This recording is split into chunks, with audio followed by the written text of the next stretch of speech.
நம்மக்கிட்ட பார்த்தீங்கன்னா இந்த மாதிரி நம்மக்கிட்ட நிறைய சார்ம்ஸ் வந்து அவைலபிளாக இருக்குது. ஏடி ஸ்டோன் வச்ச மாதிரி இதெல்லாம் வச்சு பார்த்தீங்க அப்படின்னா நம்ம பீட்ஸ் வச்சு நம்ம வந்து பிரேஸ்லெட் மேக் பண்ணிக்கலாம். அப்படி இல்லாட்டினா அட்ஜஸ்டபிள் செயின் வச்சும் பிரேஸ்லெட் மேக் பண்ணிக்கலாம். அது இல்லாமல் நம்மக்கிட்ட இப்போ நிறைய பேர் எப்படி கஸ்டமைஸ் பண்ணிக்கிறாங்கன்னா பெண்டன்ட்டாக வேணும் அப்படின்ற மாதிரி கஸ்டமைஸ் பண்ணிக்கிறாங்க. செயின் மாடலில் நம்மக்கிட்ட கஸ்டமைஸ் பண்ணி நிறைய பேர் வந்து இப்போ வாங்கிட்டு இருக்காங்க.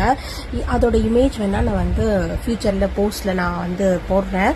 இதில் வந்து பார்த்தீங்கன்னா ஹார்ட், அதுக்கப்புறம் நம்மக்கிட்ட இந்த மாதிரி நிறைய சார்ம்ஸ் வந்து அவைலபிளாக இருக்குது.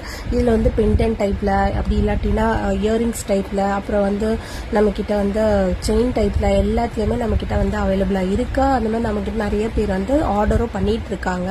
இந்த மாதிரி வீடியோஸ்லாம் உங்களுக்கு பிடிக்கும்னா லைக் பண்ணுங்கள், ஷேர் பண்ணுங்கள், கமெண்ட் பண்ணுங்கள். இந்த மாதிரி உங்களுக்கு ஆர்டர் கொடுக்கணுன்னா என்னோட இன்ஸ்டாகிராம் பேஜ்க்கு டிஎம் பண்ணுங்கள், இல்லைனா ஸ்க்ரீனில் இருக்க வாட்ஸ்அப் நம்பருக்கு வாட்ஸ்அப் பண்ணுங்கள். பாய்.